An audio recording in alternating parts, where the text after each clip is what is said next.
A cistern is a room that holds water. Take the water away and you are left with a room.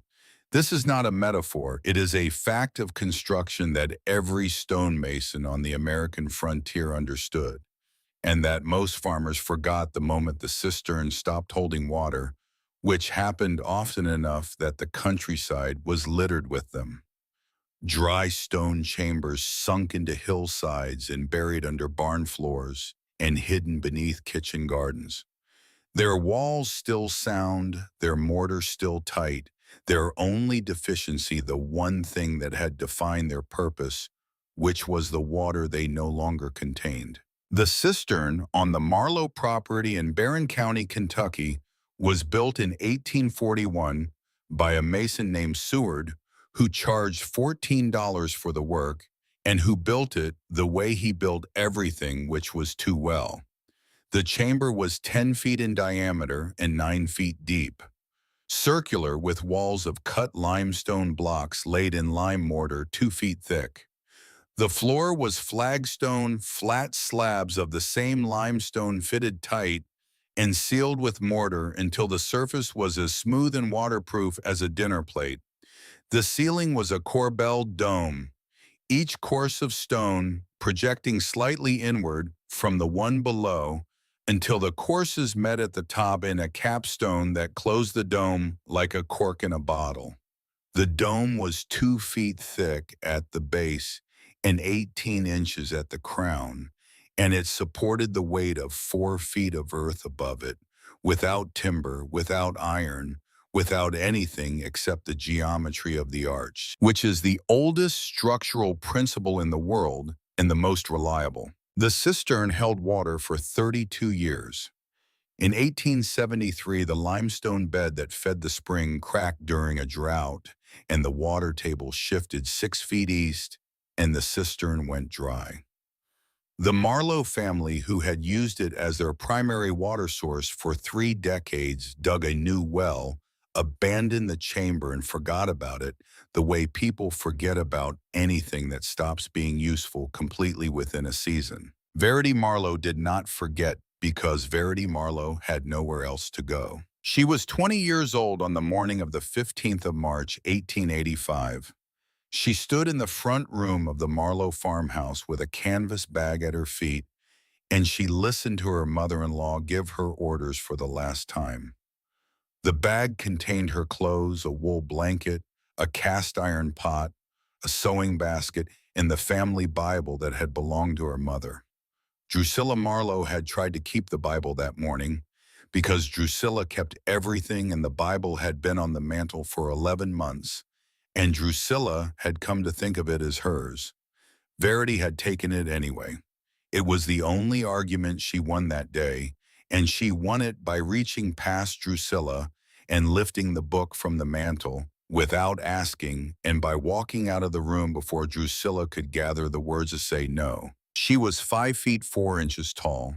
She was slight but wiry. She had straw-colored hair that she wore in 2 braids pinned across the top of her head like a crown. Her eyes were pale blue and went wide when she was surprised and narrow when she was thinking. She had a small straight nose and a mouth that curved naturally upward at the corners so that she looked like she was about to smile even when she was not. Her hands were quick and clever. They were the hands of a quilter, which she had been since she was 7 years old, and the hands of a gardener, which she had been since she could walk. On this morning, the hands were steady, which surprised her because she had expected them to shake. 11 months. She had been a Marlowe for 11 months. She had come to the farm on the 15th of April, 1884, in a borrowed wagon with Alden Marlowe driving, and his mother sitting in the seat beside him, and his father riding a gray horse behind, and she had come through the front door of this house carrying the same canvas bag she was carrying out of it now. 11 months. She had tried in every way she knew how. She had cooked at 4 in the morning and scrubbed floors at 10 at night and learned the Marlowe preferences for every meal of every day of every week. She had gone to the Baptist church at Turkey Creek on Sundays, with her hair pinned tighter than she wore it the rest of the week because Drusilla preferred it that way, and she had not spoken to the other women in the congregation unless they spoke to her first because Drusilla preferred that as well. She had prayed for a child. She had prayed on her knees beside the bed with Alden already asleep beside her, his breathing slow and regular and unconcerned. She had prayed in the root cellar when she went down for potatoes. She had prayed in the orchard behind the barn when she went to gather what was left of the wild apples. She had prayed in the terms a young wife prays in when she has been told on her wedding day that her worth will be measured by what her body produces and not by what her mind or her hands can do. The prayers had not been answered.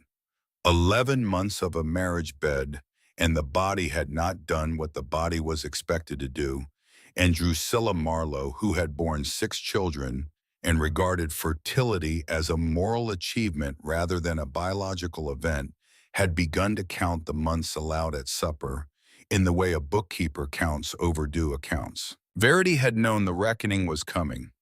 She had not known what form it would take.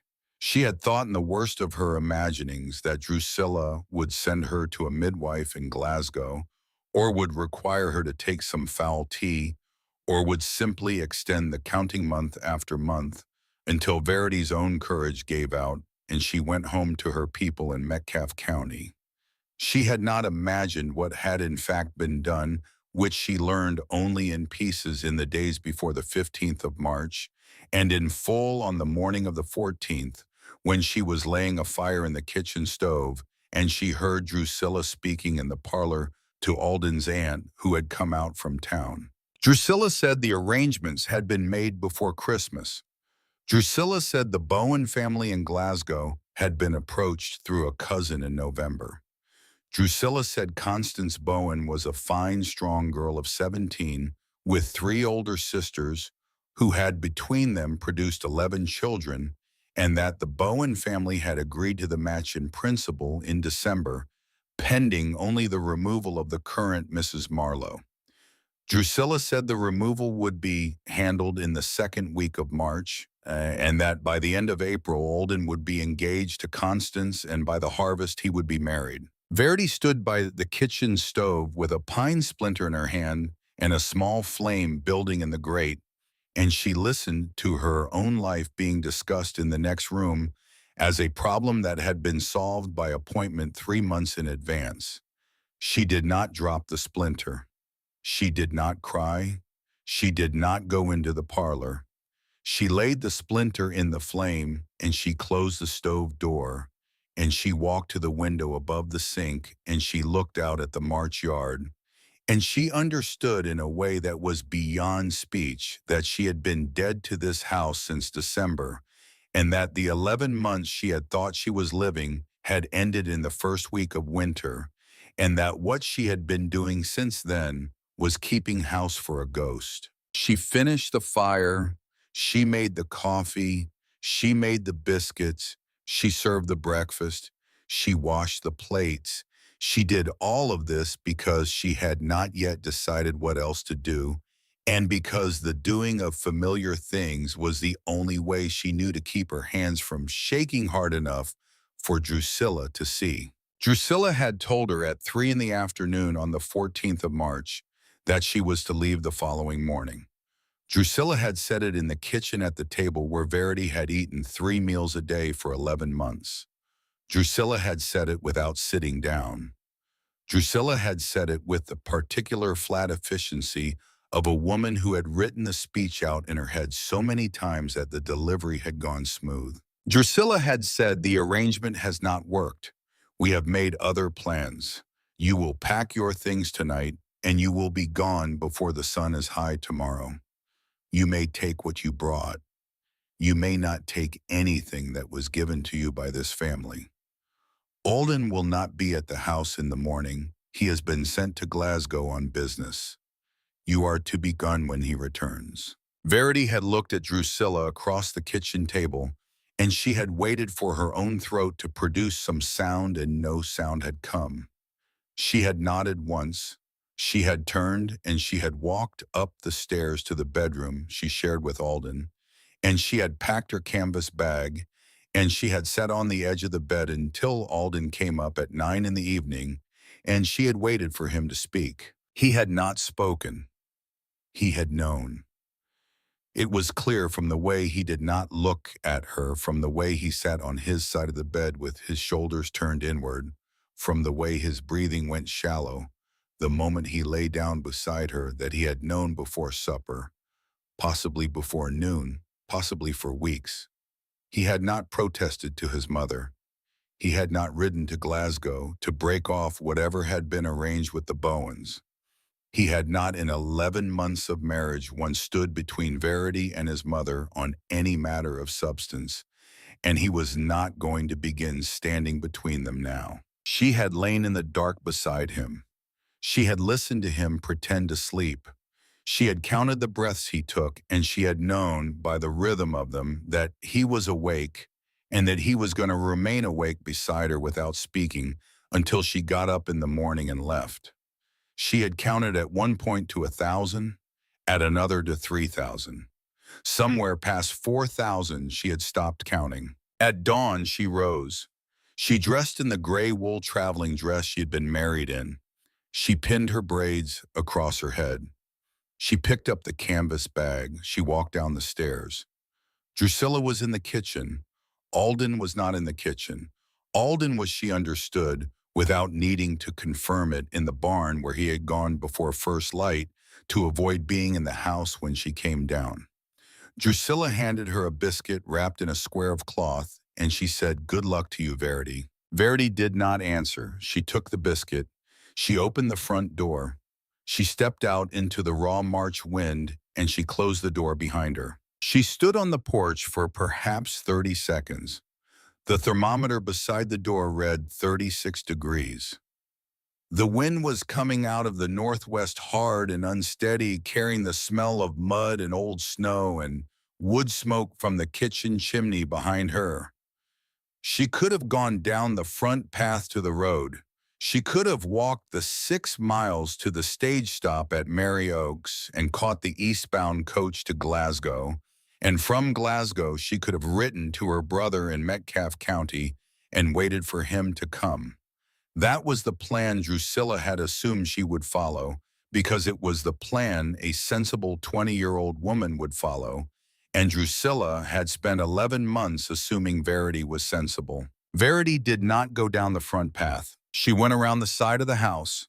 She walked past the smokehouse. She walked past the woodpile. She walked past the hen house with its chickens gathered in a muttering group at the door waiting for someone to let them out. She walked past the barn, and when she passed the barn, she heard Alden inside it, heard the sound of him not moving, the sound of a man who was standing very still because he was listening for the sound of his wife leaving and did not want to make a sound of his own that would let her know he was listening. She kept walking. She walked past the hog pen. She walked through the old orchard where the apple trees had gone half wild, their branches gray and bare in the March light. She climbed the low hill behind the orchard. Halfway up the hill, she stopped. She had not been on this part of the farm in 11 months. Drusilla had told her on her third day at the Marlowe place that the back of the property was no concern of a daughter-in-law, and Verity had understood that to mean she was not to go there, and she had not gone. But she had looked at it from the bedroom window every morning. She had looked at it while she pinned her hair. She had looked at the slight depression in the middle of the slope and at the stone shaft that rose 2 feet above the surface of the depression, capped with a flat limestone slab. She had asked Alden about it once in the first week, and he had said it was the old cistern, and that it had gone dry when his father was a boy, and that no one used it anymore. And then he had changed the subject because he did not like talking about the property, and he did not like talking about his father's boyhood, and he did not like talking about anything that would require him to hold an opinion. She stood now on the slope in the March wind, and she looked at the stone shaft 40 feet above her, and she saw something she had never seen from the bedroom window. In the gray light of the early morning, with the temperature at 36 and the wind cutting across the face of the hill, a thin column of vapor rose from the capstone of the cistern shaft. It rose perhaps 6 inches before the wind broke it apart. It was not steam. It was not smoke. It was the visible difference between the warm air rising through the small gap at the edge of the capstone and the cold air of the March morning. Verity looked at the vapor for a long time. She had grown up in Metcalfe County on a farm with a spring house, and she knew the look of warm breath coming out of cold stone. Warm breath came out of cold stone when the space inside the stone was warmer than the air outside it, and the space inside stone was warmer than the air outside it. In the middle of March in Kentucky, only if the space was deep enough to reach the constant temperature of the earth, which was a temperature her father had taught her to think of as the temperature of the well, because a well in this country ran at 52 degrees year-round, regardless of what the sky was doing. She climbed the rest of the slope. She set her canvas bag down beside the shaft. She knelt. She put her hand on the capstone. The capstone was cold on its upper surface, but around the edges where the warm air was escaping, it was almost room temperature. And where her fingers touched the mortar seam between the capstone and the shaft wall, she could feel the warmth coming up through the gap like the warmth from the back of a stove. She set her shoulder against the capstone. She pushed. The stone was heavy, perhaps 120 pounds, but it sat flat on the rim of the shaft, and it was designed to be lifted rather than pried. She worked it up on one edge with her fingers rocked. It got her palm under the raised edge, and walked the stone off the rim by turning it on its axis until it slid clear and thumped onto the grass beside her. She looked down into the shaft. The shaft was 3 feet across a clean circle of fitted limestone, and it dropped 9 feet to a flagstone floor. She could see the floor because the morning light fell straight down the shaft in a column of pale silver. The column of light ended on the flagstone in a perfect disk. Around the edge of the disk, the floor of the chamber extended out into darkness. She could not see the walls of the chamber from directly above because the shaft opening was narrower than the chamber below. But she could see the shadow of the core-bell dome curving outward from the rim of the shaft, and she could smell what came up out of the opening in a slow, steady current of air. The smell was not the smell she had expected. It was not damp or mildewed or stagnant. It was the smell of stone and old minerals and the deep earth, the smell of a room that had been closed for 12 years and that still remembered what it had been built to hold. It was a clean smell, a dry smell, a smell that did not belong to a hole in the ground, but to a house that had been shut up for the winter and was waiting for someone to come back. She sat on the grass beside the open shaft. She looked down into the chamber for perhaps 10 minutes. She let the warm air come up out of the ground and move against her face, and she let herself feel what 12 years of constant 52 degrees felt like compared to a March wind at 36, and she understood before she had moved from the grass that she was not going to the stage stop at Mary Oaks. She was not going to Glasgow. She was not going home to Metcalfe County. She was going down. She had no ladder. She had a rope in her canvas bag, a 20-foot length of hemp her mother had put in the bag with her wedding things 4 years before because her mother had been a woman who believed a young wife should have rope, and Verity had never asked what kind of wife her mother had imagined would need 20 feet of rope, and she was glad now that she had not asked. She tied one end of the rope to the trunk of a young locust tree that stood 6 feet from the shaft, and she tested the knot with her weight, and she lowered the free end down into the shaft and watched it uncoil across the flagstone floor 9 feet below. She took off the canvas bag. She tied the bag to the rope by its drawstring 3 feet below her hand grip, and she lowered the bag ahead of her. She heard the bag settle on the stone floor. She pulled back the rope. She took hold of the rope in both hands. She swung her legs over the edge of the shaft, and she went down hand over hand, bracing her feet against the limestone wall of the shaft, easing her weight down the 9 feet in 12 careful steps. Her feet touched flagstone. She let go of the rope. She stood in the center of the chamber, and she turned slowly in a complete circle. The chamber was 10 feet across. The walls rose around her in a perfect circle of fitted limestone blocks laid in lime mortar, the joints still tight after 44 years.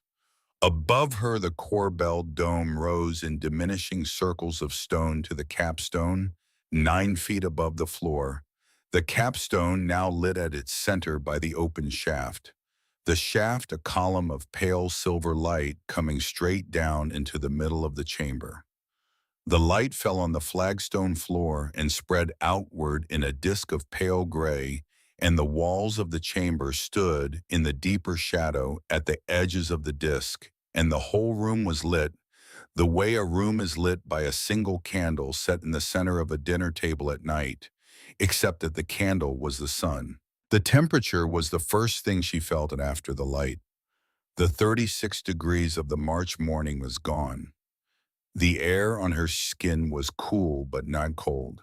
She had no thermometer with her, but she had spent enough time in her father's spring house to know 50 degrees when she felt it, and this was close to 50, perhaps a little above, perhaps exactly 52, which was what a well ran at in this country in every season. 16 degrees warmer than the air 10 feet above her head.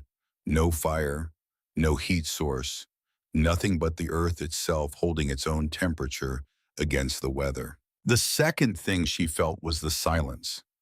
2 feet of stone wall and 4 feet of earth above absorbed every sound from the surface. The wind was gone, the birds were gone, the distant lowing of the Marlow cattle was gone, the creak of the barn door, the voice of Drusilla Marlowe giving orders to Alden in the yard, all of it gone. The cistern was as quiet as the inside of a closed hand, and the quiet was not emptiness. The quiet was presence. The presence of stone around her on all sides, holding her the way water holds a fish, completely, without effort, without end. She stood in the center of the chamber for a long time. She did not sit down. She did not touch the walls. She stood with her arms at her, and she let the silence settle on her, and she let the warmth of the earth move against her, and she felt her breathing slow for the first time in a month. She had not cried when Drusilla told her to leave. She had not cried when she heard the arrangement with the Bowens being discussed in the parlor. She had not cried in the night when Alden lay beside her, pretending to sleep. She had not cried on the porch in the March wind with the biscuit in her hand. She cried now. She cried standing in the middle of a stone chamber 9 feet below the ground, lit by a column of silver light surrounded by silence. And she cried for perhaps 5 minutes, and no one heard her because no one on the surface of the earth could have heard her through 2 feet of stone and 4 feet of packed earth, and no one on the surface of the earth knew she was down there. When she was done, she wiped her face on the sleeve of her traveling dress. She picked up her canvas bag from where it had landed on the flagstone. She walked the perimeter of the chamber, running her hand along the limestone wall, feeling the smoothness of the cut stone and the cold straight lines of the mortar joints. She looked at the dome above her and counted the courses. There were 16 courses between the top of the wall and the capstone, each one projecting perhaps 2 inches inward from the course below, each one laid by a man who had known what he was doing and had not cut a single corner. At the base of the southwest wall, she found the mason's mark cut into a single stone with a chisel, the way masons had been signing their work since the cathedrals. The letter S. Seward, 1841.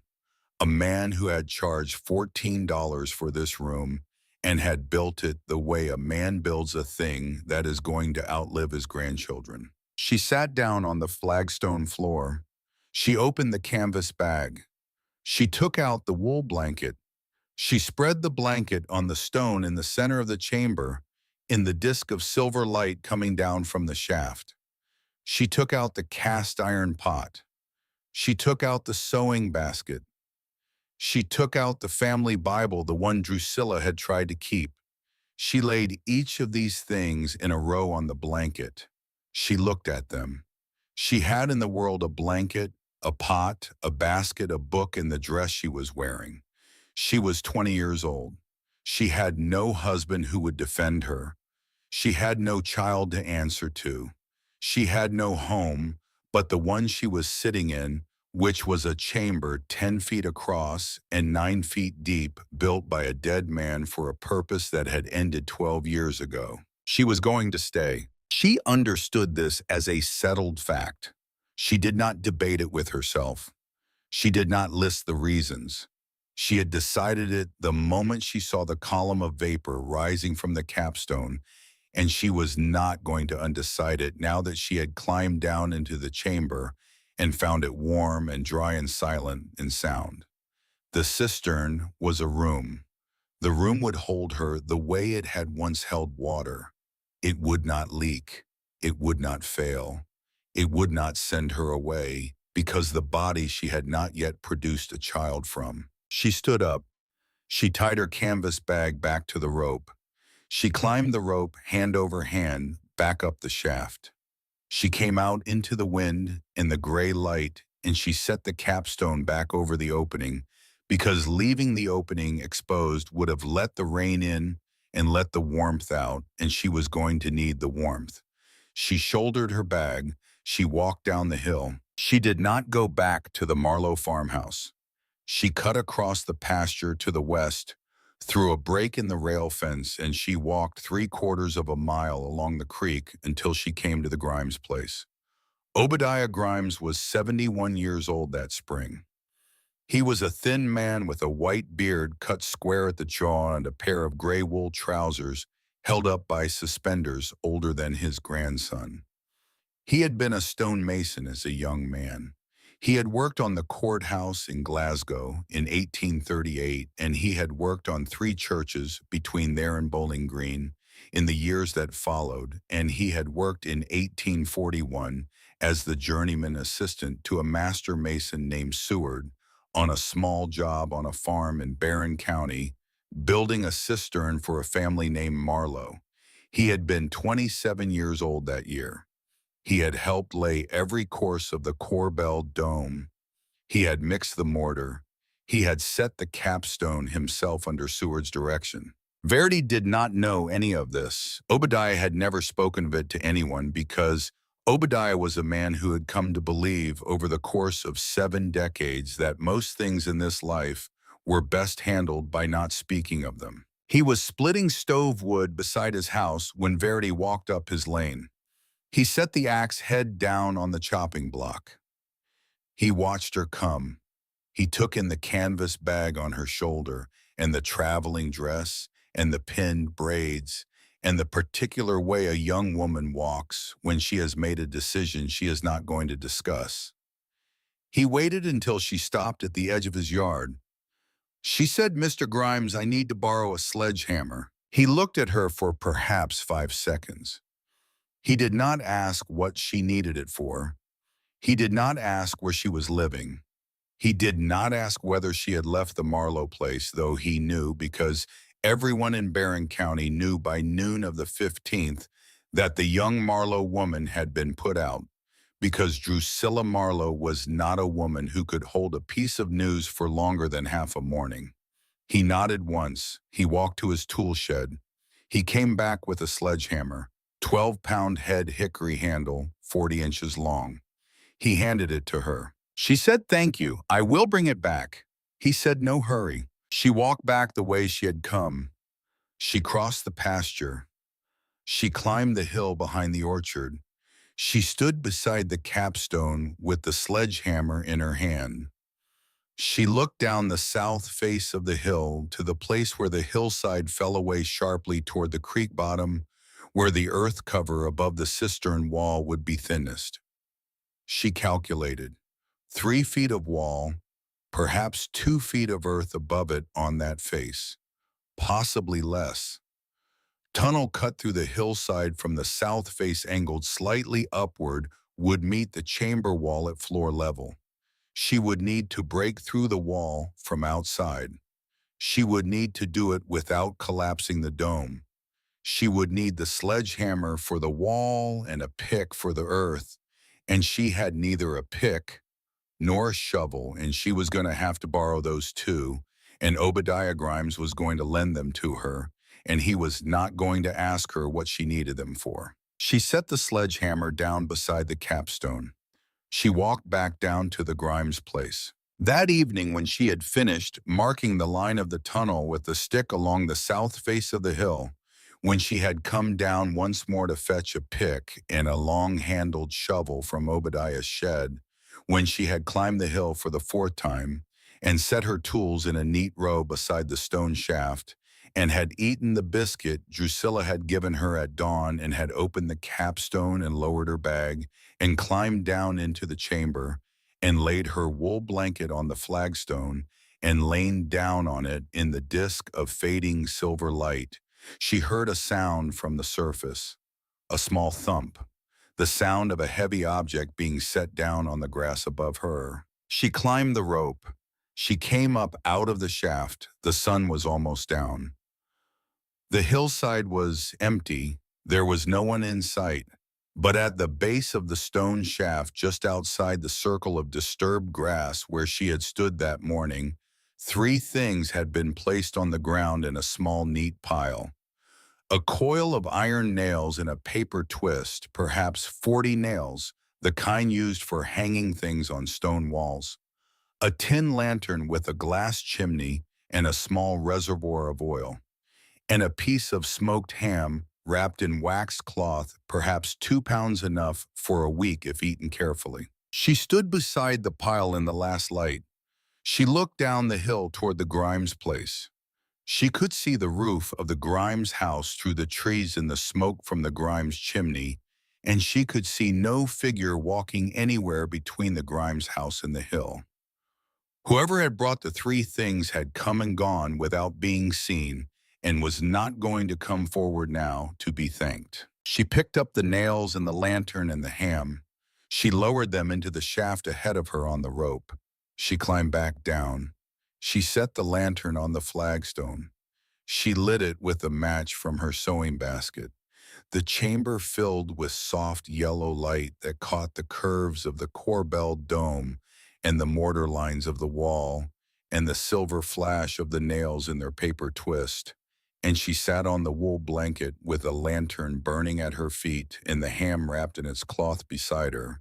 And she understood that somewhere in the world there was an old man who had decided, without having been asked and without intending to say a word about it, now or ever, that she was going to be allowed to build what she had come to build, and that he was going to help her build it, and that his help would take the form of things appearing on the grass at dusk. She did not go up the ladder that night.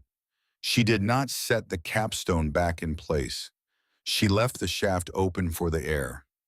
She lay on the wool blanket on the flagstone floor of the stone chamber, and she watched the square of darkening sky at the top of the shaft, and she listened to the absolute silence of 2 feet of limestone and 4 feet of earth, and she slept the first full night of sleep she had slept in 11 months. She began the tunnel on the 16th of March, and she finished it on the 9th of April. 24 days. She worked from first light until her arms would not swing the pick any longer, and then she rested for an hour, and then she swung it again. The south face of the hill was the natural starting point because the earth cover was thinnest there, no more than 2 feet above the cistern wall at floor level, and the grade of the hillside allowed her to cut the tunnel at a slight upward angle from the surface so that any water that entered would drain outward by gravity rather than pooling inside. She cut through earth first. Red Kentucky clay mixed with broken shale and the roots of the wild grass that covered the hillside. The pick broke the clay loose in chunks the size of a man's fist, and she shoveled the chunks into a canvas tarp and dragged the tarp outside and dumped the load on the hillside below the entrance.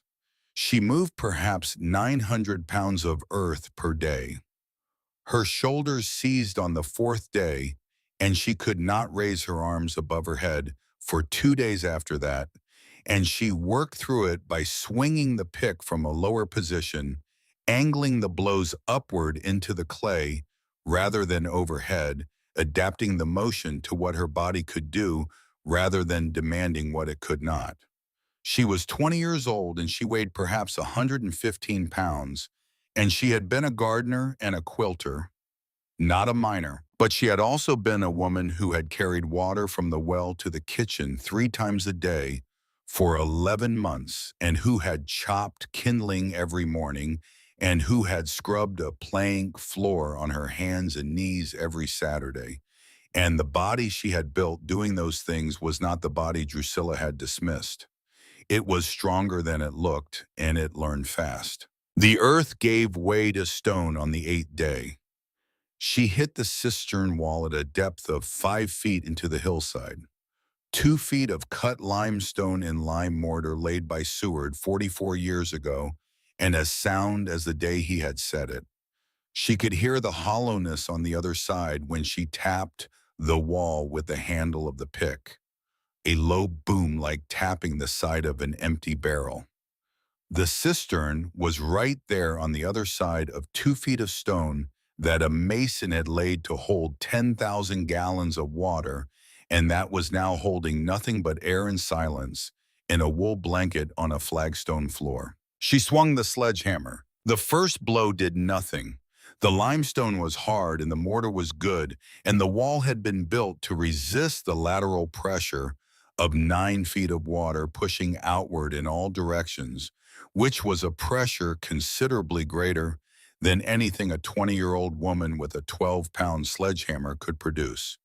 The second blow did nothing. The third cracked the mortar between 2 blocks at the point of impact, a crack no wider than a hair. And Verity set the sledgehammer down, and she put her face close to the wall, and she looked at the crack, and she could feel the faintest movement of warm air coming through it from the chamber on the other side. She swung the sledgehammer for 6 hours on the 8th day and broke through 3 inches of stone. She swung it for 8 hours on the 9th day and broke through another 8 inches. By the 11th day, she had punched a hole through the full 2 feet of wall, a hole the size of her fist, and the warm air of the cistern poured through it like breath, and she could see through the hole into the chamber, the disk of pale light on the flagstone floor, the curve of the corbel dome, the wool blanket spread in the center of the room.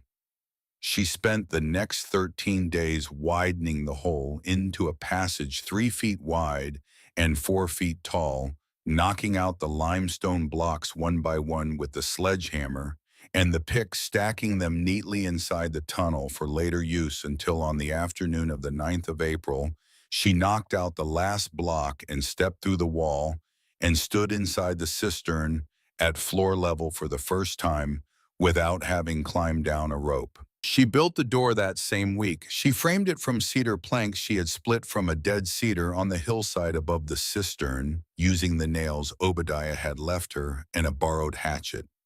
The frame was tight against the stone-lined tunnel walls, and she covered it with a double layer of deerskin she had traded for with a boy from the Whitlock farm, 3 miles east, who had shot 2 deer in February and had more hides than his mother could use. The door hung on leather hinges cut from the same hides.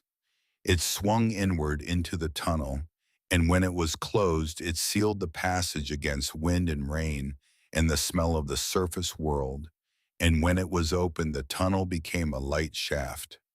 The door faced south. The sun entered the horizontal passage from the south and traveled the 5-foot length of the tunnel and emerged into the cistern in a column of warm golden light that reached the opposite wall and lit the circular room with a glow that did not flicker and did not shift and did not go out until the sun moved past the angle of the opening in the late afternoon. She stood in that light on the first evening the door was finished.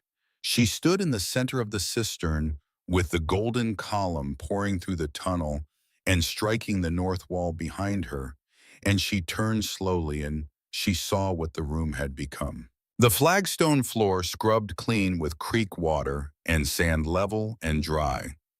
The rush mat she had woven from creek bank rushes laid across the center in a double thickness. The walls rising around her in their perfect circle, the limestone smoothed the mortar tight, the dome above diminishing in its 16 courses to the capstone, the lantern on the shelf she had built from a salvaged plank, the sewing basket beside it, the Bible on its own shelf, the one Drusilla had tried to keep, the wool blanket folded on the sleeping platform she had built against the east wall from cedar poles, and rope raised 8 inches off the flagstone floor, topped with a mattress of dried grass that she would cover in time with a quilt of her own making. The cast iron pot hanging from a spike driven into the mortar joint above the hearth she had built against the north wall. The hearth was a small stone platform with a fireback of flat limestone and a smoke channel that ran up the interior wall and into the horizontal tunnel where the draft from the south-facing door drew the smoke outward and away from the living space.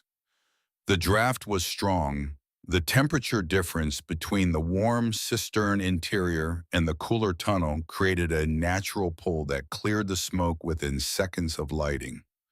The stone walls absorbed the heat of the fire and radiated it back into the circular room for hours after the flames had died. She burned 3 pounds of wood on the first evening, and the interior temperature rose from 52 to 61 degrees and held there until morning. She had a home. She had built it in 24 days out of a hole in the ground that the Marlowe family had abandoned 12 years ago, and it was warmer than the farmhouse 400 yards downhill, and it was quieter than any room she had ever been in, and it was hers. She owed nothing for it. She owed no one for it. She did not have to cook for it at 4 in the morning or scrub its floor at 10 at night or sit in its front room with her hands folded while a woman twice her age explained to her the specific dimensions of her failure as a wife. She could sit in her own room in her own silence with her own Bible on her own shelf, and she could do what she had been put on this earth to do, which was to make things with her hands that were beautiful enough to be worth paying for. The quilting was her trade. She had learned it from her mother in Metcalfe County, beginning at 7 years old with a needle that was too large for her fingers, and a scrap of cotton that she stitched and tore out and stitched again until the stitches were as small and even as her mother demanded. By the time she was 12, she could piece a 9-patch block in an hour. By the time she was 15, she had moved beyond piecing into applique, the art of cutting shapes from fabric and stitching them onto a background cloth with threads so fine it was nearly invisible, creating flowers and vines and leaves and birds that lay flat against the fabric as if they had grown there.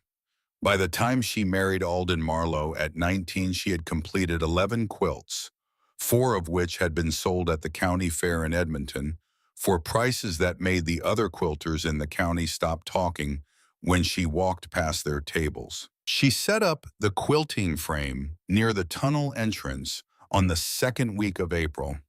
The frame was 4 cedar poles lashed at the corners with rope.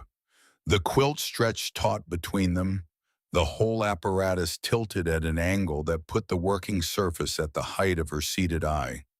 The south-facing tunnel admitted its column of golden light directly onto the frame for 6 hours a day in winter and 8 hours in summer, and the light was steady and warm and did not flicker like candlelight and did not shift like window light, and she could sew for hours without the eye strain that had plagued her in the drafty front room of the Marlowe farmhouse, where the afternoon sun came through the windows in moving bars that forced her to shift her chair 3 times between noon and dusk. The first commission came from Dorcas Grimes. Dorcas was Obadiah's wife, 68 years old, a woman built like a fence post who had raised 4 children and buried 2, and who spoke her mind the way a mule kicks without warning and without apology.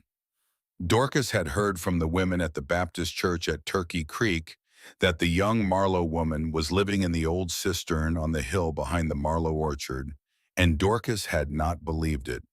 And Dorcas had walked up the hill on a Tuesday morning in the 3rd week of April, and had ducked through the deerskin door, and had stood in the tunnel and had looked into the cistern, and had not spoken for perhaps 30 seconds, which was the longest silence Dorcas Grimes had produced in the living memory of Barron County. Then Dorcas had walked into the cistern. She had looked at the dome. She had looked at the hearth. She had looked at the quilting frame set up in the column of golden light. She had looked at the half-finished quilt stretched on the frame and a applique pattern of dogwood blossoms and wild grapevines on a field of cream-colored muslin, the stitches so fine that Dorcas had to bend close to see them. Dorcas had straightened up from the quilt, and she had looked at Verity with an expression that Verity would remember for the rest of her life, the expression of a woman who has just realized that she has been underestimating someone. Dorcas had said, "I want one like that. Dogwood and grape, queen size. I will pay whatever you ask." Verity said $12. Dorcas said, "Done." It was the first money Verity earned in the cistern. She finished the quilt in 6 weeks, working in the golden light of the tunnel 6 hours a day, and when Dorcas came to collect it, she held the quilt up to the light, the way a woman holds a piece of lace up to a window, and the dogwood petals lay flat against the muslin, as if they had been pressed there by God, and the grapevines curled and twisted with a life that seemed to move in the light. And Dorcas folded the quilt over her arm, and she walked down the hill, and she told every woman she met on the way home that the girl in the cistern was the finest quilter in Barron County, and possibly the finest quilter in Kentucky, and that her price was $12 and that she was worth 20. The orders came. They came from the Baptist women at Turkey Creek. They came from the Methodist women at Mary Oaks.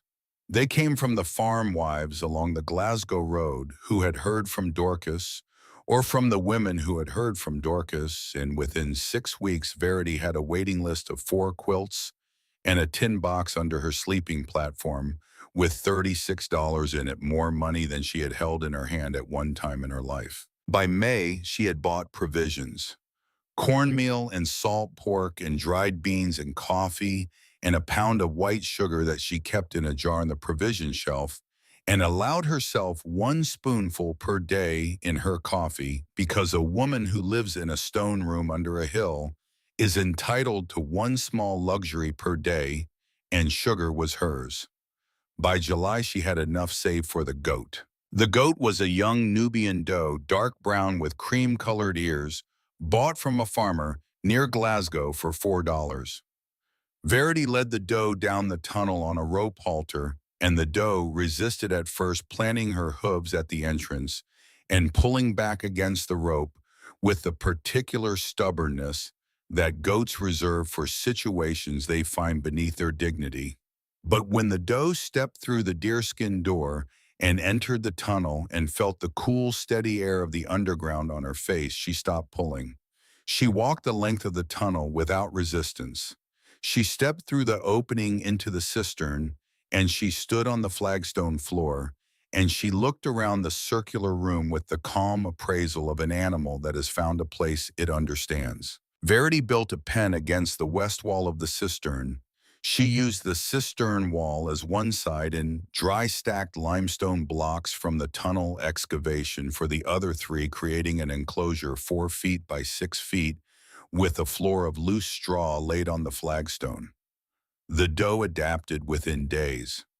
The constant temperature and the absence of wind and rain and flies suited the animal.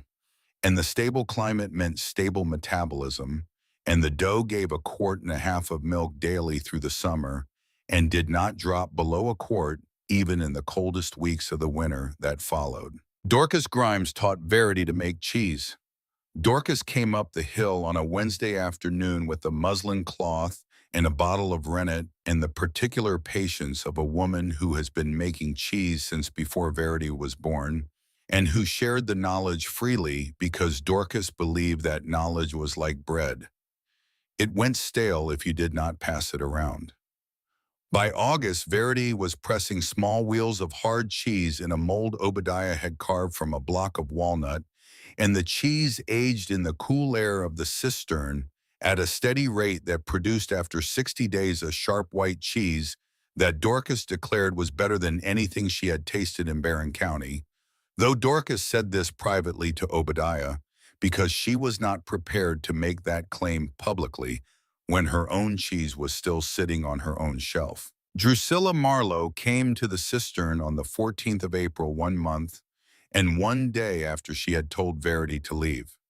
She came because the quilting circle at the Baptist church had told her that her former daughter-in-law was living in the old cistern on her own property, and Drusilla did not believe it, and even if she had believed it, she would have come anyway because Drusilla Marlowe was a woman who could not tolerate the existence of a situation she had not authorized. Verity heard the footsteps in the tunnel before she saw the figure.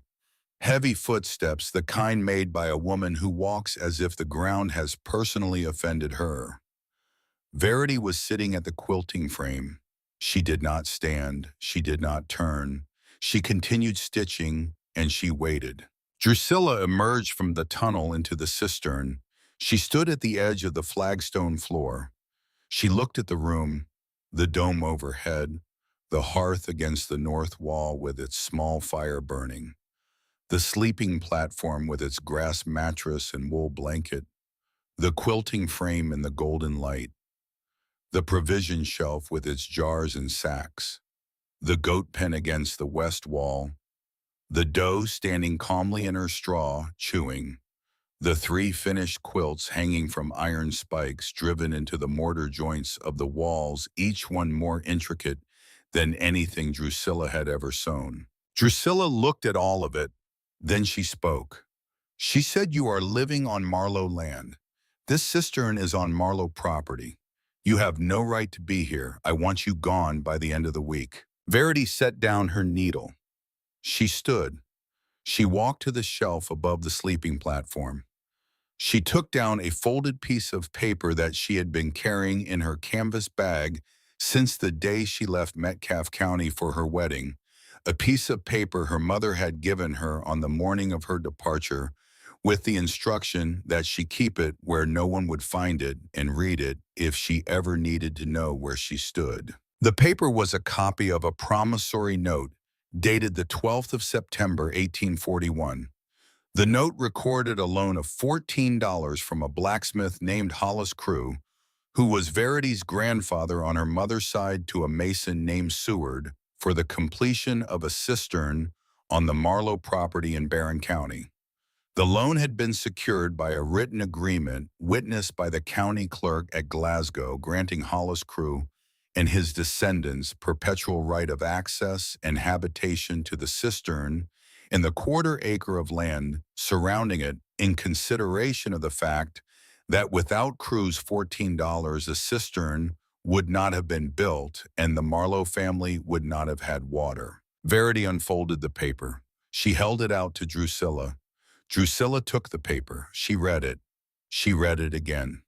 She looked at the signature at the bottom of the note, the signature of the county clerk at Glasgow in 1841, and at the mark of Seward the mason, who could not write his name and had signed with an X beside the letter S that was his mark. She looked at the date. She looked at the terms. She looked at the word perpetual. She set the paper back in Verity's hand. She did not speak. She turned. She walked back through the tunnel. She ducked through the deerskin door. She walked down the hill toward the farmhouse. She did not come back. She did not send Cyrus. She did not send Alden. She did not send a lawyer from Glasgow because sending a lawyer would have required explaining to a man of the law that the Marlowe family's water source for 32 years had been built with money borrowed from a blacksmith whose granddaughter the Marlowes had just thrown out of their house, and Drusilla was not prepared to explain that to anyone. Verity stood in the cistern with the paper in her hand. She folded it. She put it back on the shelf. She sat down at the quilting frame. She picked up her needle. She stitched for 3 hours in the golden light without stopping, and her hands did not shake once. Summer came to Barron County, and the cistern proved what Seward had built it to do, which was hold temperature. On the 15th of June, with the surface air at 90 degrees, the cistern interior read 62. On the 4th of July, with the surface at 95, the interior reads 63. The 2 feet of stone and the 4 feet of earth above absorbed the heat of the sun and held it at a distance the way a moat holds an army at a distance, not by fighting it, but by being too wide and too deep to cross. The flagstone floor stayed cool. The dome stayed cool. The golden light of the tunnel still entered warm in the morning and cool in the afternoon, and the goat gave her milk in a pen that never went above 65 degrees, and the cheese aged on its shelf in air that did not change from 1 week to the next. The quilts came off the frame at a pace of one every 5 to 6 weeks. Applique work. Flowers and vines in geometric patterns, stitched in thread, so fine and so even, that the women who received them held them up to the light and marveled at the precision, which was the precision of a woman who had nothing to do with her evenings except sew, and nothing to distract her except the sound of fire on stone, and the deep underground quiet that made concentration not a discipline, but a gift. By August, Verity had completed 7 quilts and had earned $84. She had expanded the sleeping platform. She had built a proper table from salvaged lumber planks, pulled from a collapsed fence on the back of the Marlowe property, and carried up the hill one at a time and assembled in the cistern with pegs and a borrowed auger. She had built a cedar stool, a second shelf for provisions, a mirror on the wall cracked down the center, salvaged from the farmhouse trash pile where Drusilla had thrown it because Drusilla did not keep broken things. Verity kept it because a cracked mirror shows the same face as a whole one. In September, Jedediah Marlowe came home from Louisville. Jedediah was Alden's younger brother. He was 28 years old, 3 inches taller than Alden, broader in the face, quicker in the eye, and possessed of the particular energy of a man who has spent 5 years in a city learning things that most men in Barron County had not learned, and who intended to make use of the difference. He had left the farm at 23 after a dispute with Cyrus over the management of the tobacco crop, and he had gone to Louisville, and what he had done there was a matter of occasional speculation in the settlement, but no one knew for certain except that he had returned wearing a coat that fit him and shoes that were new and a watch chain across his vest that was not gold but was close enough to gold to suggest that wherever the money had come from, there had been enough of it. He arrived at the Marlowe farm on the 7th of September. He stayed 3 days, and on the 3rd day he walked up the hill behind the orchard, and he stood at the tunnel entrance, and he called into the passage, and Verity came to the door. She had never met Jedediah. He had left the farm 2 years before she married Alden.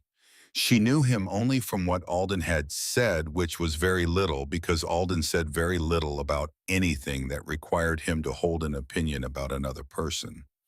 She stood at the deerskin door, and she looked at the man standing on the hillside in his Louisville coat and his not quite gold watch chain, and she waited. He was polite. He was more than polite.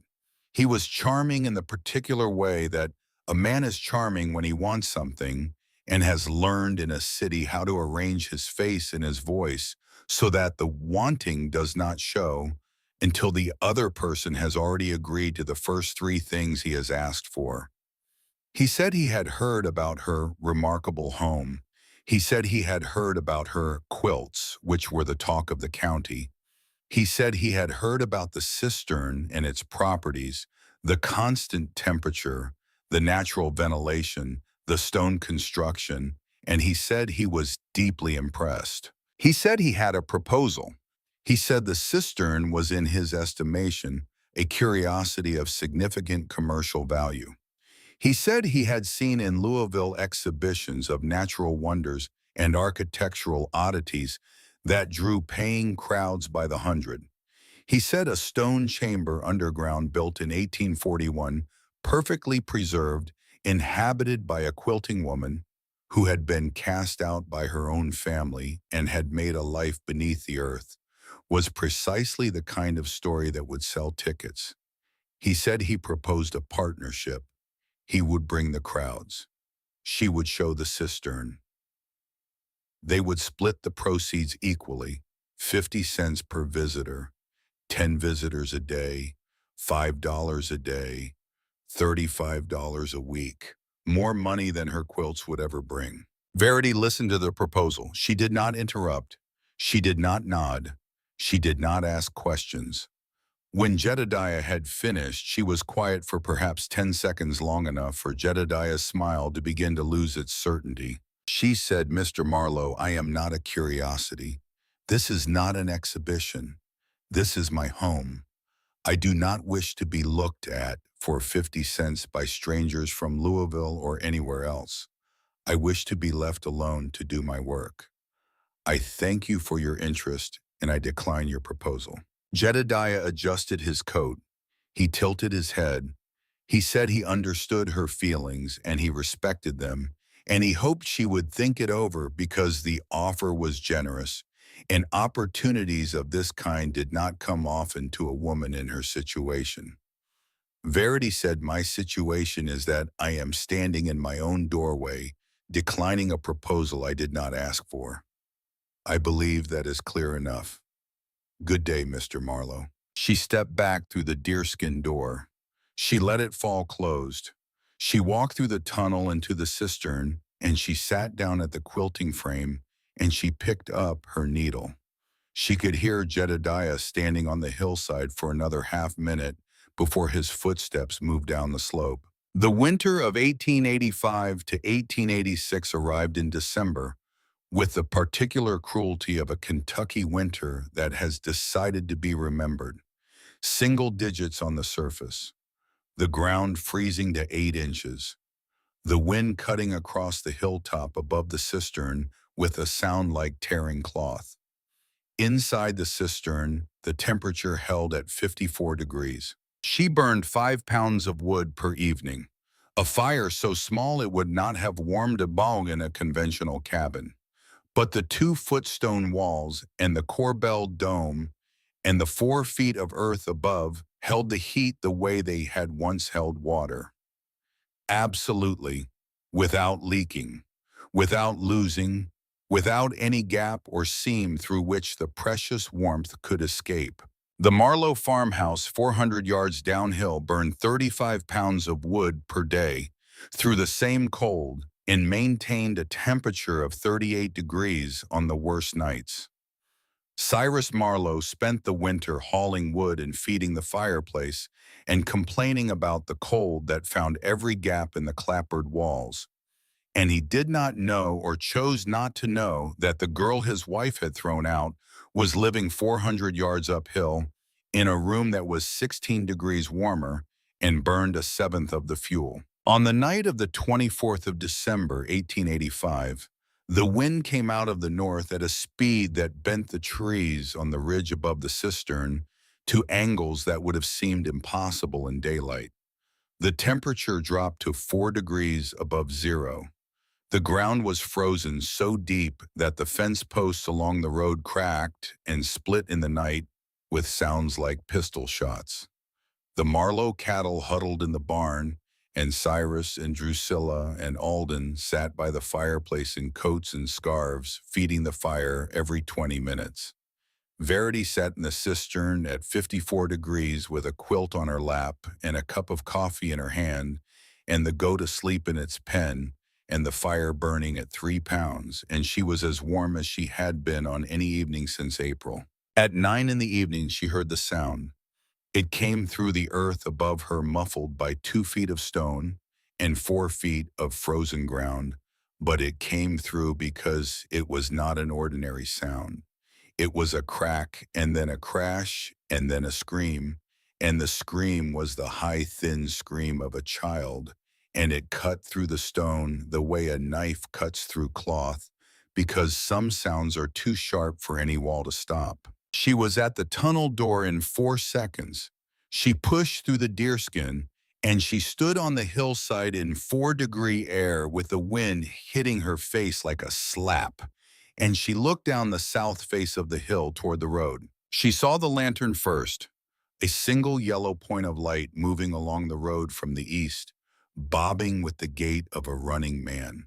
Then she heard the voice, a man's voice, hoarse, calling out words she could not make out against the wind. Then she heard the child again, and this time the child was not screaming, but crying. The weak, exhausted crying of a child who has been cold for a long time and is beginning to stop being able to cry. She ran down the hill. She ran in her quilting shoes, which were thin-soled and gave no traction on the frozen grass, and she fell twice and got up both times without stopping. She reached the road as the man with the lantern came around the bend. His name was Fenwick Whitlock. He was 34 years old. He was carrying 2 children, his son, a boy of 7 named Caleb, on his left arm, his daughter, a girl of 3 named Ruth, on his right. His wife Lorna was behind him on the road carrying the infant, a boy of 9 months wrapped in a horse blanket. Fenwick was in his shirt sleeves. He had given his coat to his wife. His face was white. The boy on his left arm was not moving. The Whitlock farmhouse was 3 miles to the east. The roof had collapsed at 8 in the evening, the center beam cracking under the weight of ice that had accumulated along the ridgeline during the day. The roof had fallen into the front room where the family was sitting. Lorna had been hit by a falling rafter, but had crawled free. Fenwick had pulled the children out through the kitchen door.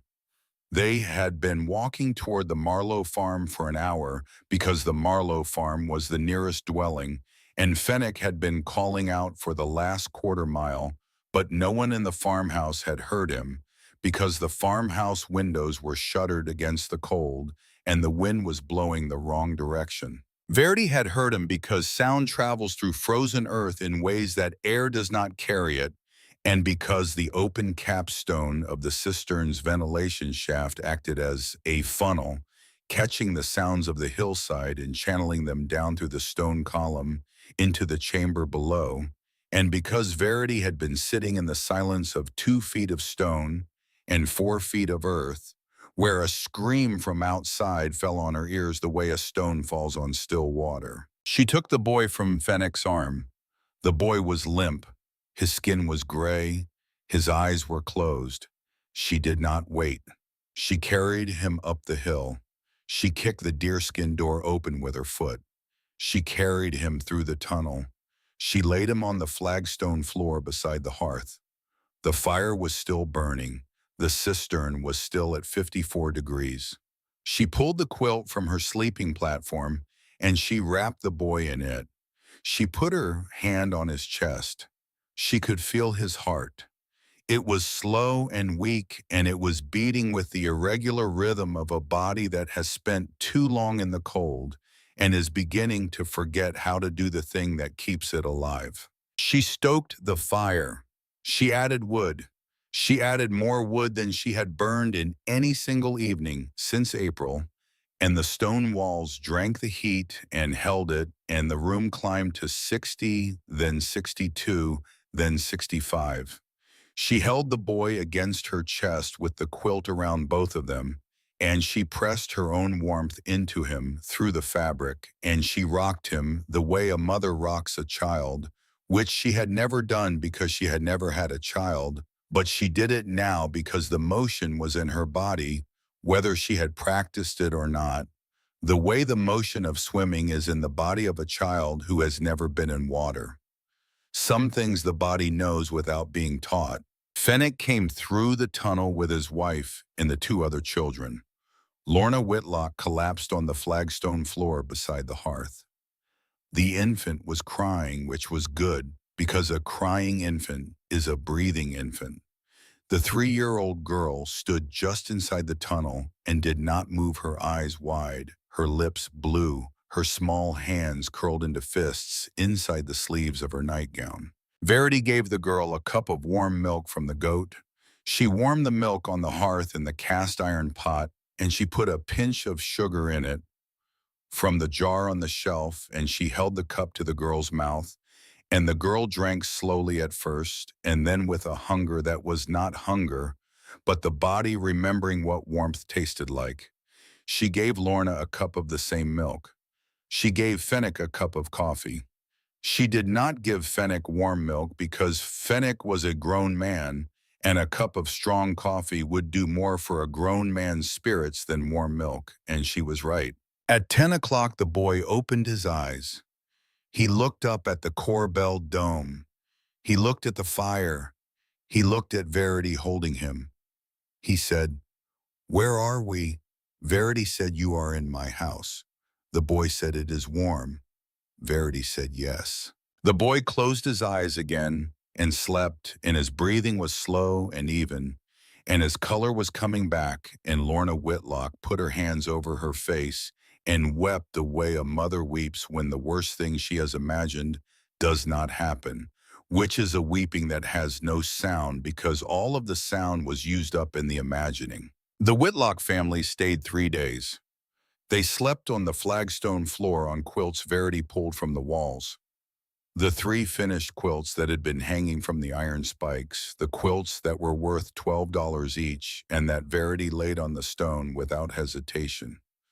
Because quilts are for keeping people warm, and the people on her floor were cold.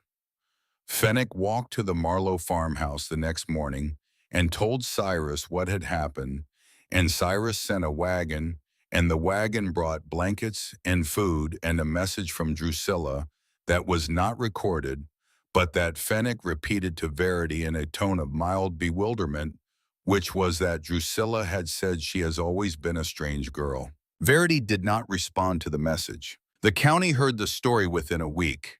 The quilting women at Turkey Creek heard it first. The Methodist women at Mary Oaks heard it second. The farmers along the Glasgow Road heard it third. By the new year, every family in Barron County knew that the young Marlowe woman who had been put out of her husband's house for not bearing a child had saved the Whitlock boy's life on Christmas night in a stone room underground that was warmer than any house in the county, and they knew it because Fenwick Whitlock told the story at every gathering he attended for the next 6 months, and he told it the same way every time. And the part he always lingered on was the part about the warm milk with the sugar in it, and the way Verity had held his son against her chest and rocked him, and the way the boy had opened his eyes and said, "It is warm," and the way Verity had said yes. The settlement stopped discussing whether Verity Marlowe had been right to stay in the cistern. The settlement began discussing instead what was owed to her. Women who had nodded along with Drusilla's judgment in March now found reason to send baskets of eggs and jars of preserves up the hill delivered quietly without occasion. Men who had agreed with Cyrus that the girl was odd now tipped their hats when they passed her on the road to town. On the 4th of January, 1886, 11 days after the night of the Whitlock fire, a sound came through the tunnel at dusk. Not a knock, not a call, a sound like a heavy object being set down on the frozen grass outside the deerskin door. Verity put down her needle. She walked through the tunnel. She opened the door. No one was there. The hillside was empty in the January twilight. But at the base of the tunnel entrance, just outside the deerskin door, a wooden box sat on the frozen ground. A small box, perhaps the size of a bread loaf made of walnut with a hinged lid and a brass latch. She picked it up. She carried it inside. She set it on the table. She opened the lid. Inside the box was a notebook. A small leather-bound notebook, the kind a woman might keep for copying recipes or pressing flowers. She recognized it. It was hers. She had left it in the bedroom drawer at the Marlowe farmhouse on the morning of the 15th of March because she had been packing in a hurry, and because she had not thought of it, and because she had not on that morning been thinking about the things she had written in it during the early months of her marriage. She opened the notebook. She turned the pages. She had written in it on the nights when Alden was asleep, sitting up in the bed with its stub of pencil, writing by the light of the candle on the nightstand. She had written about the farm. She had written about the orchard. She had written about the quilt she wanted to make. And she had written on 3 pages near the middle of the book about the child she wanted to have. She had written about what she would name it and how she would teach it to sew and what color quilt she would make for its cradle. And she had written these things in the small, private hand of a woman who did not expect anyone to read them. Someone had read them. Someone had opened the drawer. Someone had found the notebook. Someone had read the 3 pages about the child, and someone had put the notebook in a walnut box with a brass latch, and someone had carried it up the hill to the cistern and had set it at the door and had walked away without knocking. She knew who had brought it. She knew because there was only one person in the Marlowe farmhouse who knew which drawer the notebook was in, and that person was the same person who had lain beside her for 11 months pretending to sleep. She closed the notebook. She put it back in the box. She closed the lid. She set the box on the shelf beside the Bible. She sat down at the quilting frame. She looked at the deerskin door for a long time. Then she picked up her needle and she went back to work. Jedediah Marlowe did not leave Barron County after Verity declined his proposal. He stayed through the autumn and into the winter, taking a room above the dry goods store in Glasgow, and he was seen in the settlement at intervals that followed no pattern anyone could discern. He was at Durant's store on a Tuesday. He was at the Baptist church on a Sunday, though no one in the settlement could recall having seen him in a church before. He was at the blacksmith's shop in Mary Oaks on a Thursday afternoon, talking to the smith about the price of iron spikes and the depth of limestone in the ridges east of the Marlowe property. He asked questions the way a man asks questions when he does not want the answers to be remembered casually, as if the asking were an accident of conversation and not the purpose of it. He had been in Louisville for 5 years. What he had done there was not entirely clear to the people of Barron County, but what he had learned there was visible to anyone who watched him carefully, and Verity watched him carefully because she had heard in his voice on the September afternoon when he stood at her tunnel door with his not quite gold watch chain and his proposal the particular pitch of a man who has been told no and who does not intend to accept it. She had heard that pitch before. She had heard it in Drusilla's voice on the night of the 14th of March. It was the pitch of a person who has already decided what is going to happen and who regards the other person's refusal as a delay rather than an answer. The winter passed. The cistern held its 54 degrees. Verity quilted. She earned. She made cheese. She sold 3 wheels at Durant's store in the first week of January and 4 more in February. She walked the creek road to Glasgow on the first Saturday of each month, and she sold quilts and cheese and butter at the market stall that Dorcas Grimes had helped her arrange, and she walked home with money in her pocket and provisions in her bag and the particular steadiness of a woman who has discovered that she can feed herself. On the night of the 12th of March, 1886, 3 days before the anniversary of her departure from the Marlowe farmhouse, she was asleep on her sleeping platform in the cistern, with the fire burned down to coals and the goat asleep in its pen, and the dome above her dark, except for the faint gray disk of starlight at the top of the ventilation shaft. She woke because the stone spoke to her. She had learned in 11 months underground to hear the stone the way a sailor hears the hull of his ship, as a medium through which vibrations travel and are translated by the listening body into information about what is happening on the other side. The stone said something was wrong. The stone said there was movement above her that did not belong to the wind or the settling of the earth or the passage of an animal across the surface. The stone said someone was digging. She lay still. She listened. The sound was faint and irregular. The sound of metal striking earth, muffled by 4 feet of packed clay, but transmitted through the stone dome with a low resonance that was unmistakable to a woman who had spent 24 days digging through earth and stone herself, and who knew exactly what a pick sounded like when it hit limestone. She got up. She moved to the center of the chamber. She stood directly beneath the capstone, and she looked up at the dome. The 16th course, the course nearest the capstone, was vibrating. She could not see the vibration, but she could feel it through her feet, transmitted down through the dome and the walls and into the flagstone floor, a tremor so fine that she might have dismissed it as imagination if she had not known her own house the way she knew her own body. Someone was digging into the dome from above. Someone was trying to break through 4 feet of earth and 2 feet of corbelled limestone from the surface. Someone was trying to collapse the roof of her home while she slept beneath it. She did not panic. She walked to the tunnel. She walked the 5-foot passage to the deerskin door.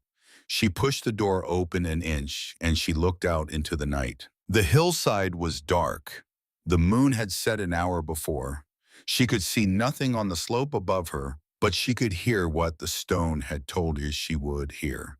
The sound of 2 men working with picks in the frozen earth above the Cistern dome. The sound was coming from a point approximately 6 feet east of the ventilation shaft, which was the thinnest point of the earth cover on the upper face of the hill, where the 4 feet of packed clay thinned to perhaps 3 feet at the edge of the dome's curvature. She closed the door. She went back inside. She dressed. She put on Alden's old coat, which she had taken from the barn on the morning of the 15th of March, because it had been hanging on a nail behind the feed bins, and no one had claimed it, and she had needed a coat. She went back to the tunnel. She waited. The digging continued for perhaps another hour. She heard the picks hit stone. She heard the stone resist. She heard the men above her working at the dome, the way 2 men work at a wall they expect to give way with increasing force and decreasing patience. And she heard the dome do what Seward had built it to do, which was hold. The corbelled dome was not a flat roof, it was an arch.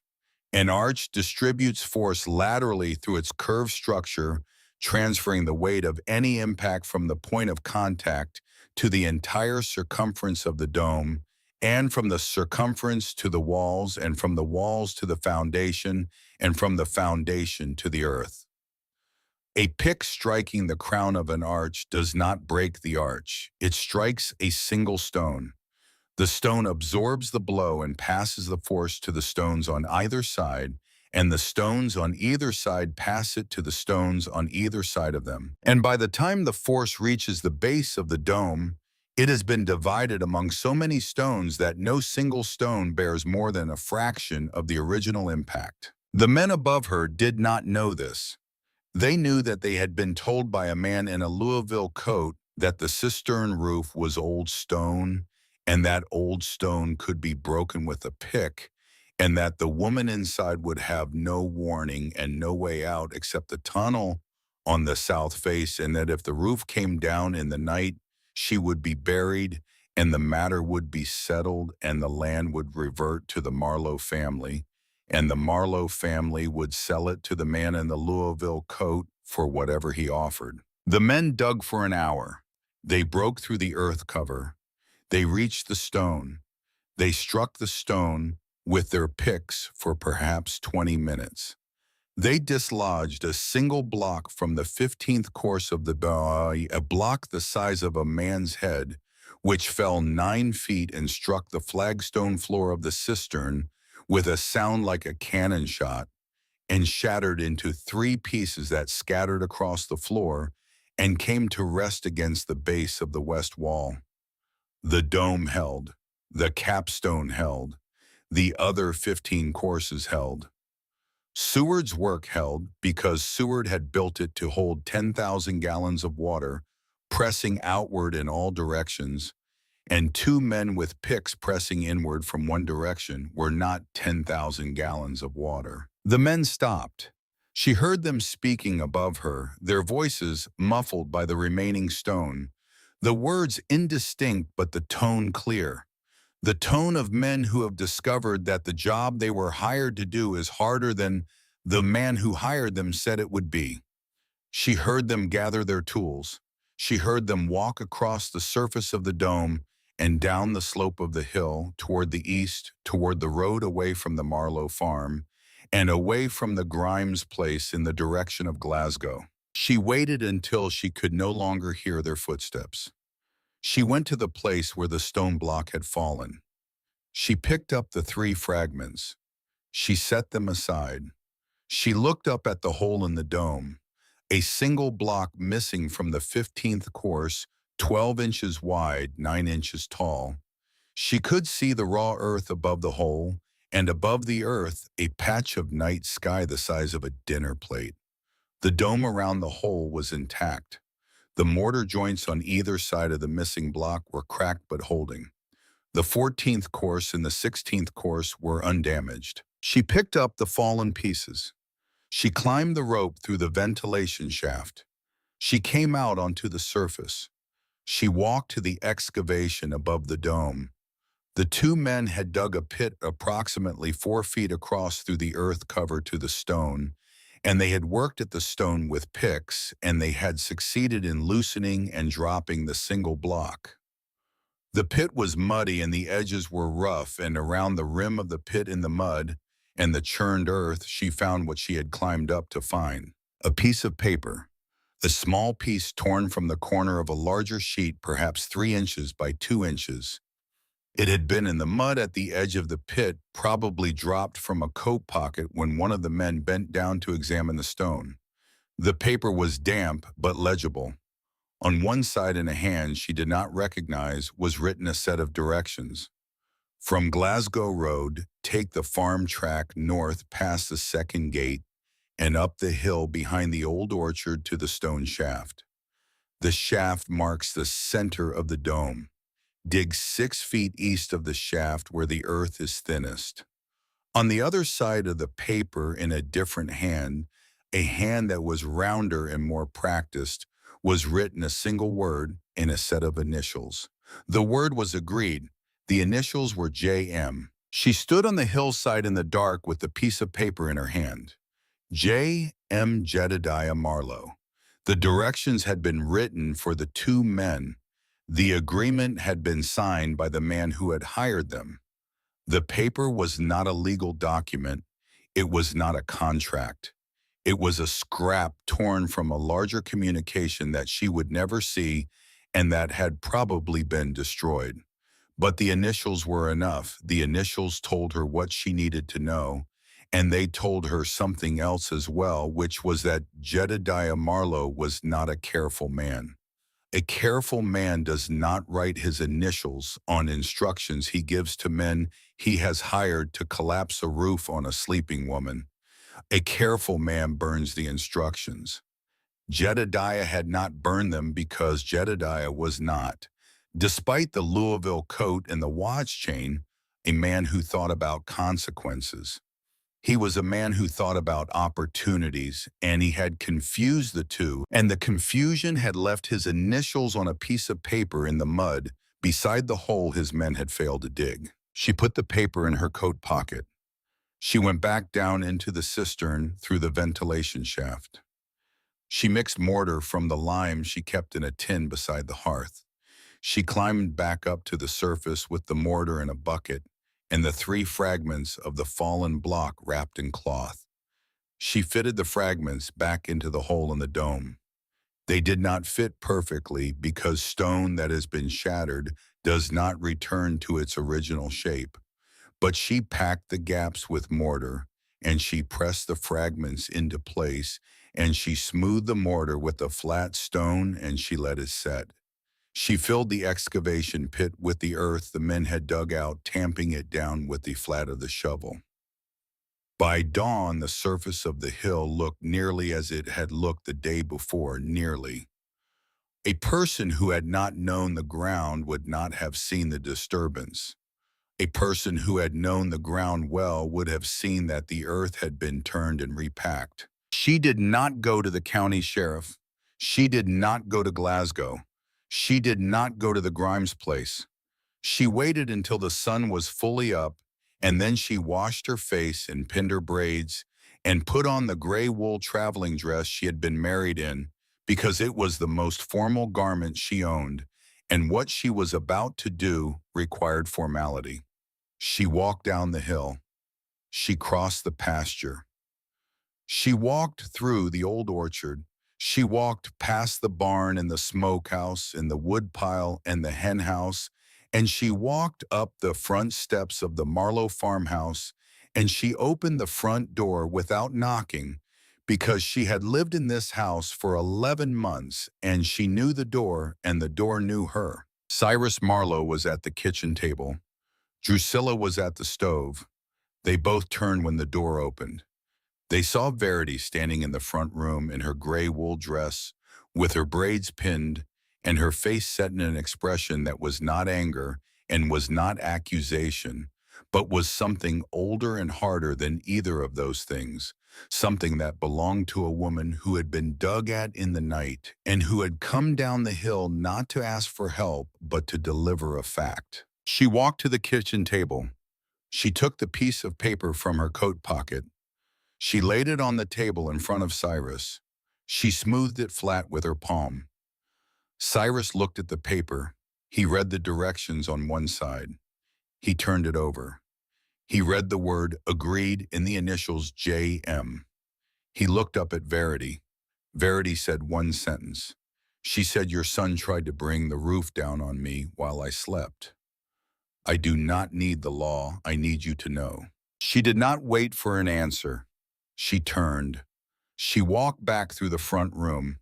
She opened the door. She closed the door behind her. She walked down the steps and across the yard and through the orchard and up the hill, and she did not look back. Cyrus Marlowe sat at the kitchen table with the piece of paper in front of him for a long time. Drusilla stood at the stove. Neither of them spoke. Cyrus read the paper 3 more times. He folded it. He put it in his shirt pocket. He stood up. He put on his hat. He walked outside. Jedediah was staying at the house that week. He was in the barn oiling a harness he had no use for because Jedediah liked to give the appearance of work without performing any. Cyrus walked into the barn. What was said inside the barn was not heard by anyone except Jedediah, because Cyrus Marlowe was a man who kept his voice low when the thing he was saying was the worst thing he had ever had to say to one of his children. But when Jedediah came out of the barn 20 minutes later, he was carrying his valise and his Louisville coat, and his face was the color of ash, and he walked down the farm track to the Glasgow road without looking at the house and without speaking to his mother, who was standing on the porch watching him go. He did not come back to Barron County. He was heard of once 2 years later in a letter from a cousin in Memphis who said Jedediah was working in a hotel and was not well and was not likely to be well. And the letter did not say what the illness was, and no one in the Marlowe family asked. 2 days after Cyrus sent Jedediah away, Alden Marlowe walked up the hill behind the orchard for the second time. The first time had been the night he left the walnut box with the notebook at the tunnel door. He had come and gone without being seen. This time he came in daylight in the late afternoon of the 14th of March, one day before the first anniversary of the morning Verity had left the farmhouse. He carried a small canvas sack in his right hand. He walked up the hill with the slow, deliberate steps of a man who is not sure he should be walking in this direction, but who has run out of reasons to walk in any other. He reached the tunnel entrance. He stood outside the deerskin door. He did not knock. He did not call. He set the canvas sack on the ground at the base of the door frame. He stood there for perhaps 30 seconds. Then he turned and walked back down the hill. Verity was inside the cistern. She heard him come. She heard him stop. She heard the sound of the sack being set on the ground. She heard him stand. She heard him turn. She heard him go. She did not go to the door. She waited until the sound of his footsteps had faded completely. Then she walked through the tunnel and opened the deerskin door and picked up the canvas sack and brought it inside. The sack contained money. $120 in banknotes folded into a tight square and tied with a piece of twine. There was no note. There was no letter. There was nothing in the sack except the money and the silence of a man who had never learned how to speak when speaking was required, and who had therefore learned to put his silence into objects and leave the objects where they could be found. $120. It was more money than Alden could have saved from his share of the farm's income in the time since Verity had left. She understood without needing to confirm it that it was everything he had. Every dollar he had put aside in the years before their marriage and the months after. The whole of what a quiet man on a Kentucky farm had managed to accumulate by not spending, which was the only financial strategy available to a man who earned little and wanted less. She sat at the table with the money in front of her. She did not count it again. She had counted it once and she knew the amount, and counting it again would not change the amount or the meaning of it. She thought about returning it. She thought about walking down the hill and setting the sack on the front porch of the farmhouse, the way he had set it at her door silently without explanation. She thought about this for perhaps 10 minutes. She did not return it. She did not return it because returning it would have been a cruelty, and Verity Marlowe was not cruel. Returning a man's entire savings to him after he has left them at your door as the only apology he knows how to make is not mercy. It is punishment. It says your apology is not worth accepting. It says your silence, which is the only language you have, is not a language I am willing to hear. And Verity had spent 11 months listening to Alden's silence, and she had learned to hear what was in it, even when what was in it was cowardice and failure, and the particular helplessness of a man who loves a woman but cannot stand between her and his mother. She heard all of that in the $120 on her table, and she did not send it back. She used the money. She walked to Glasgow on the first Saturday of April, and she inquired at the land office about the parcels adjacent to the Cistern property. The quarter-acre surrounding the cistern, which was hers by the terms of the promissory note from 1841, was bordered on 3 sides by Marlowe land and on the 4th by a strip of unimproved timber that belonged to the county and that had never been claimed because the ground was too steep for farming and the timber was too small for logging. She bought the strip. 11 acres of hillside for $60, which was more than the land was worth for any purpose, except the one Verity had in mind, which was to own the ground above her head. She used the remaining $60 to buy lumber and hardware, and a second goat, a young buck, to breed with the doe she already had, and she spent the spring of 1886 expanding. She dug a second tunnel from the cistern's east wall into the hillside, angling it slightly downward so that the air at the far end was cooler than the air in the main chamber. The second tunnel opened into an alcove she excavated from the clay and lined with dry stacked limestone, a room 6 feet square and 5 feet tall, where the temperature held at 48 degrees year-round. Cool enough to keep butter and milk fresh without ice. Cool enough to store root vegetables through the winter without sprouting. Cool enough to age the hard cheese she was now producing in quantity from the milk of 2 goats. The cistern became by the second winter not just a home but a system. A living space connected to a cold pantry, connected to a ventilation shaft, connected to a light tunnel. All of it underground. All of it stone. All of it built on the foundation that a mason named Seward had laid in 1841 for $14 a foundation so well made that 45 years of weather and neglect and 2 men with picks had not been able to damage it beyond the loss of a single block that a 20-year-old woman had repaired with mortar and fragments in the dark. The quilting business grew beyond Barron County. Dorcas Grimes, who had been Verity's first customer and her loudest advocate, had a sister in Bowling Green, who had a friend in Nashville, who had a cousin in Louisville, and the chain of women who knew women carried Verity's reputation outward from the cistern like ripples from a stone dropped in a pond. By the autumn of 1886, she had orders from 3 counties. By the spring of 1887, she had orders from Nashville. By 1888, she had a standing commission from a dry goods merchant in Louisville who sold her quilts for $25 each to women who had never been to Barron County and who did not know that the quilts they were laying on their beds had been stitched in a stone room 9 feet underground by a woman who worked in a column of golden light that entered through a tunnel cut into a hillside. She took in her first apprentice in the spring of 1887, a young widow named Elspeth Combs, 22 years old from a farm near Tompkinsville in Monroe County, whose husband had been killed by a falling tree in January, and who had been sent to Verity by the Methodist circuit rider who had heard the story of the cistern and who believed correctly that Verity would not turn a widow away.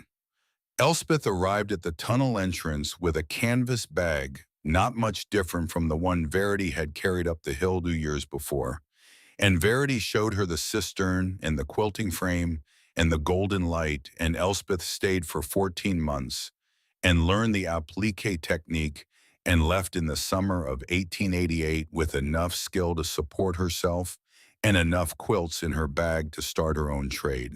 The second apprentice came in the autumn of 1888, a woman named Darcy Pelfrey, 19 years old from Adair County, who had not been widowed but had been abandoned, which was a different kind of loss that produced the same practical result, which was a woman alone with no income and no plan. Darcy stayed 18 months. She was not as fine a stitcher as Elspeth, but she was faster and she had a gift for the geometric patterns that Verity found tedious, and between them they produced quilts at a rate that kept the Louisville merchants supplied in the tin box under the sleeping platform full. The years passed. They passed the way years pass in a settled place, not by events, but by accumulations. The goat herd grew to 4. The cheese production grew to 12 wheels per season. The garden on the south face of the hill, irrigated by a spring seep that Verity had channeled into a clay-lined ditch, produced tomatoes and beans and squash and potatoes through 3 growing seasons. The cistern interior acquired over time the particular character of a place that has been inhabited with care. Shelves on every wall, quilts hanging from iron spikes, herbs drying from the dome in bundles tied with string, the cracked mirror catching the light of the lantern in the evening, the Bible on its shelf, the walnut box with the notebook on its shelf beside the Bible, the smell of wood smoke and goat milk and dried lavender, and the deep mineral smell of the stone itself. The smell of a room that has been lived in for years and that has absorbed the evidence of that living into its walls the way the walls once absorbed water. She taught 12 women in all, They came from 5 counties. Some stayed months, some stayed a year. Each one arrived with some version of the canvas bag and the traveling dress and the particular expression of a woman who has been required to start over and does not yet know how. Each one left with a skill and a small stock of materials and the knowledge that a stone room 9 feet underground can be warmer than a clapboard house and quieter than a church, and that the work done there in the golden light of a south-facing tunnel will be finer than any work done in the noise and distraction of the surface world. Obadiah Grimes died on the 7th of November, 1891. He was 77 years old. He died in his bed in the house he had lived in for 51 years, with Dorcas beside him and the stove burning, and the wind outside doing what the wind does in November in Kentucky, which is everything in its power to remind the living that winter is not a season but a judgment. He had been ill for 3 weeks. Verity had visited him every day of those 3 weeks, walking the 3/4 of a mile from the cistern to the Grimes place in the morning, and sitting beside his bed for an hour and walking home. She did not bring him food or medicine because Dorcas had both. She brought him silence. She sat beside his bed, and she did not speak because Obadiah had spent 7 years not speaking about the things he had done for her, and she honored his silence by matching it. And the two of them sat together in the bedroom of the Grimes house, in a quiet that was not empty but full, the way a well is full even when it holds no water, because the shape itself contains something. The will was read at the Glasgow courthouse on the 20th of November. Obadiah had left the house and the household goods to Dorcas as expected. He had left a small sum of money to each of his surviving children as expected.